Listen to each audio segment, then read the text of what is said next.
ketara begitu ya, bahwa kita mulai dari anaknya dulu.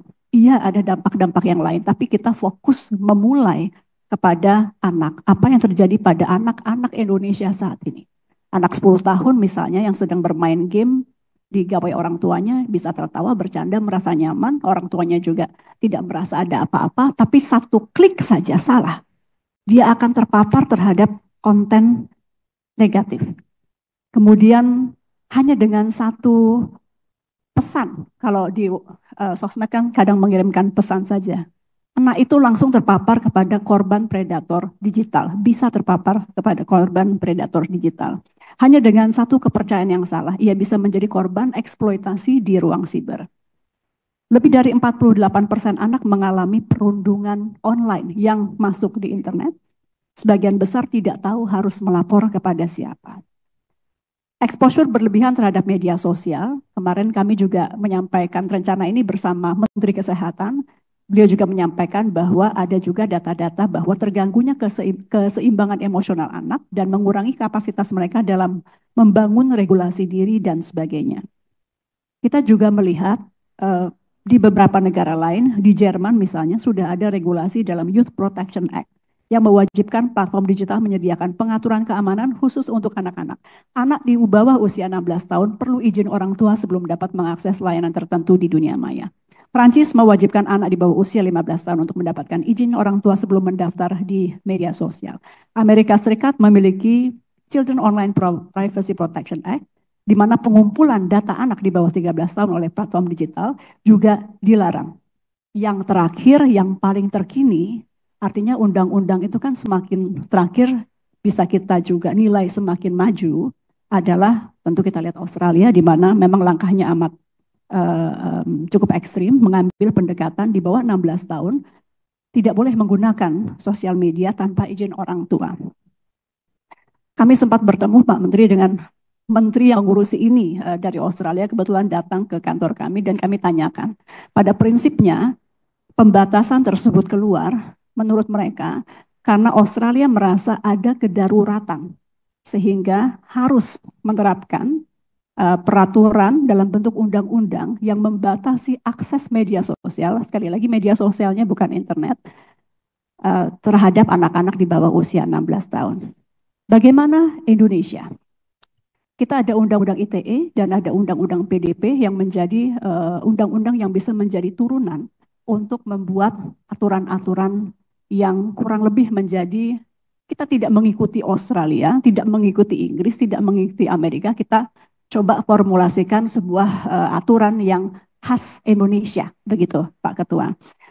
Pada dasarnya untuk mungkin menjelaskan persepsi yang beredar di mungkin media massa saat ini ataupun persepsi kita bersama, yang terjadi atau yang sedang dirancang adalah bukan pembatasan akses media sosial, tapi pembatasan akses membuat akun-akun anak di media sosial. Pada prinsipnya kalau si anak didampingi orang tua, memakai akun orang tuanya, membuka sosmed, itu tidak apa-apa. Justru itu yang kita dorong atas banyak masukan dari masyarakat bahwa memang kalau anak-anak buka, ia didampingi orang tuanya. Ini supaya karena banyak juga yang menyampaikan tadi misalnya Pak Slamet, kami juga harus menjawab yang terhormat Pak Slamet bahwa ini pembatasan akses, tidak, kami menjunjung tinggi demokrasi. Jadi artinya pemerintah juga titipannya begitu. Kami juga kalau membuat aturan juga diingatkan tidak boleh melanggar kebebasan berekspresi dan lain-lain. Jadi sekali lagi bahwa bukan akses terhadap informasinya, akses media sosial dan itu akun-akunnya. Jadi sekali lagi si anak kalau didampingi ibunya boleh bisa mengakses sosial media. Apakah ada dampak-dampak lain yang mudah-mudahan menurut kami dampak lainnya akan positif. Misalnya situs-situs pendidikan akan muncul karena sekali lagi yang diberikan pembatasan akses adalah sosmed. Jadi hal-hal yang positif tentu tidak apa-apa. Jadi bukan pembatasan akses internetnya, tapi akses sosial medianya. Kami senang sekali kalau ada masukan-masukan lain dari Bapak Ibu sekalian, mumpung kami tengah menggodok. Tapi memang sebagaimana Ibu Amel sampaikan, ada urgensi untuk segera menyelesaikannya. Kami ada beberapa pilihan, Pak Ketua. Yang pertama, eh, aturan PP, kemudian undang-undang, aturan PP nanti bisa diikuti oleh Permen. Nah ini semuanya kami exercise, tapi memang kalau mau dalam waktu segera ya memang itu PP dulu yang kita konsentrasikan. Nanti kalau PP itu dirasa harus dikuatkan di undang-undang, kita bisa sama-sama menguatkannya di dalam bentuk undang-undang. Um, Mungkinkah ada denda? Gitu ya. Tadi ada Bapak Ibu yang juga menanyakan di Inggris, Bapak Ibu, kalau mereka melakukan hal-hal yang terkait dengan anak, dendanya 10% dari pendapatan global. Jadi besar 10% dari pendapatan global. Tentu ini nanti maksimalnya ya, nanti mereka tentu ada badan yang menjadi penengah dan lain-lain. Jadi artinya sangat memungkinkan, dan saya mohon izin juga kami kemarin baru menerapkan sistem saman tadi yang sudah disampaikan oleh Ibu yang terhormat Ibu Farah. Kami mohon dukungan karena tentu ini melibatkan keberhasilannya akan sangat tergantung dengan PSE dan terkhusus PSE yang besar. Tadi kalau Ibu Syarifah menyatakan Meta, kami ingat waktu kami di Komisi 1 pernah kita panggil. Jadi tidak silakan saja memanggil kami secara rutin Pak Dirjen. Mungkin sebulan beberapa kali memanggil dalam rangka menerapkan sistem baru ini yaitu saman. Di mana disebutkan aturannya adalah kalau 1 kali 4 jam kami melaporkan ada konten pornografi anak dan mereka tidak men-take down, mereka akan terkena ranah denda. Nah, untuk saat ini mungkin Pak Alex nanti dijelaskan ada beberapa platform yang saya rasa disebutkan saja yang belum mau memberikan narhubung, artinya belum sepenuhnya mendukung program ini. Tapi kalau memang tidak mengirimkan liaison officer begitu Pak Ketua, kami akan jalan terus karena tidak mungkin kita menunggu satu platform yang tidak mau memberikan narhubungnya dengan alasan masih menunggu dari pusat, arahan dari pusat, terus kita secara nasional kebijakan kita menjadi terhambat begitu. Itu kurang lebih terkait perlindungan anak. Kami amat sangat berharap sesuai arahan Presiden Pak Ketua, kalau waktunya 2 bulan berarti mudah-mudahan di bulan puasa sudah bisa keluar aturan ini dengan memohon dukungan dari Komisi 1 juga memohon dukungan bahwa kita akan coba keluarkan sebelum bulan puasa berakhir. Kemudian klaster yang berikutnya adalah pengawasan ruang digital. Tadi saya sudah perintahkan kepada Pak Sekjen untuk berbicara dengan Kemenkyu khusus untuk pengawasan ruang digital ini. Kita lihat bagaimana dapat terdukung untuk memberikan layanan yang optimal. Bapak Ibu, per 21 Januari, konten ilegal yang di take down oleh Komdigi adalah 6.349.606. Apakah dengan demikian permasalahan konten negatif selesai? Tidak. Karena pendekatan teknologi tidak bisa, pendekatan teknologi saja tidak bisa memutus mata rantai judul dan juga mata rantai pornografi maupun konten-konten negatif lainnya. Karena itu kami mengeluarkan peraturan terkait saman karena sebagian take down itu harus dilakukan oleh para PSE.